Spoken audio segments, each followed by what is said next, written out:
Il n'aura échappé à personne qu'après 21 ans passés en Catalogne, 6 ballons d'or, 4 Ligues des Champions, 10 Ligas, la Pulga, Léo Messi s'est fait la malle au Paris Saint-Germain.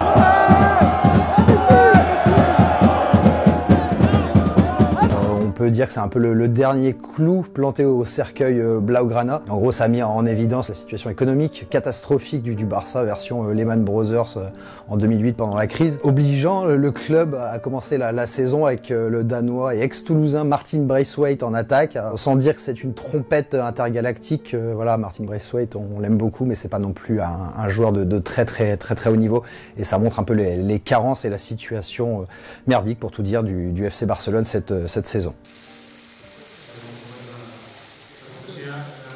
On a donc Joan Laporta, le nouveau président du Barça, qui était également l'ancien de 2003 à 2010 et qui a été réélu cette année, il y a quelques mois, qui a pris la succession du fossoyeur Bartomeu, qui donc lui a rendu une situation, enfin un club dans un état de quasi-banqueroute.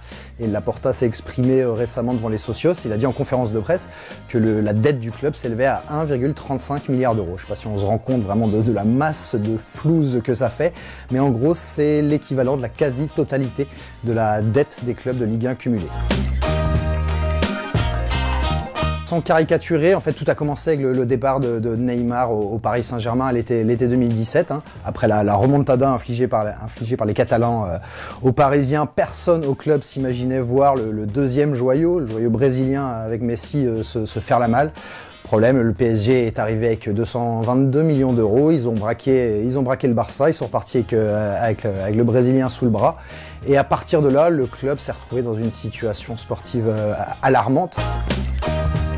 Il a fallu recruter, et là le président et les dirigeants du club ont fait ce qu'on appelle en fait dans le jargon une sorte de transfert PlayStation. En gros, tu regardes un peu la liste sur FIFA des meilleurs joueurs du moment, celui qui va plus vite, et puis tu craques le flouze dessus.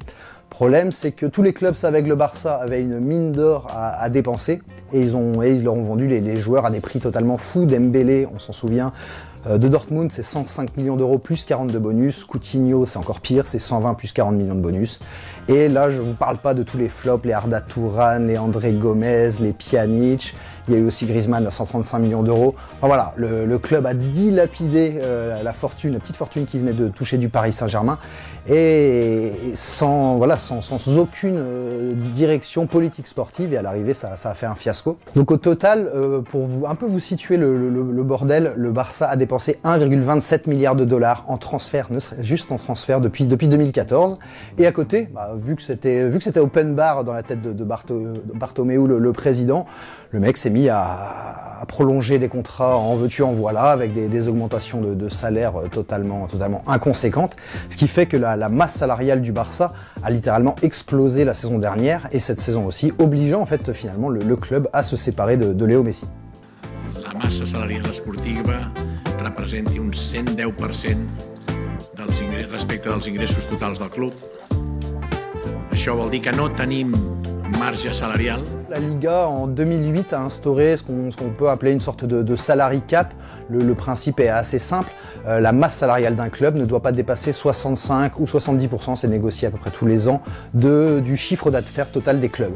Or, avec Léo Messi, qui palpait un petit pécule, mais voilà, 3 fois rien, de 100 millions d'euros annuels bruts, la masse salariale du club, du Barça, avait atteint des scores incroyables. On était sur du 115% du chiffre d'affaires du club.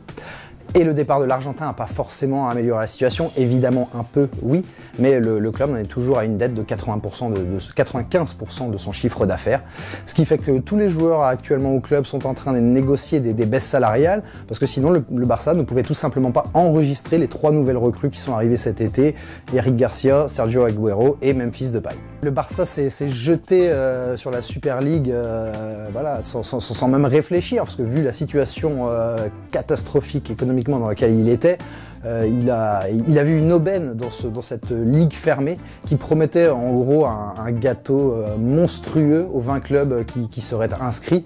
Quand la Ligue des Champions par exemple reversait la saison dernière en 2019-2020 2 milliards d'euros de revenus aux 32 clubs participants, la Super League, elle, promettait entre 4 et 6 milliards aux 20 clubs participants. Pas besoin d'avoir fait maths sup, maths spé pour comprendre qu'effectivement le pactole était conséquent, le gâteau était attractif, et il y avait de quoi baver devant ça. Donc le Barça, avec le Real, avec la Juve, avec les clubs anglais, il y a vu une aubaine, s'est précipité là-dessus, manque de bol, il n'avait pas pris en compte que les supporters, ça allait être une catastrophe derrière, qu'on peut pas privatiser le football comme ça, juste pour des histoires d'argent.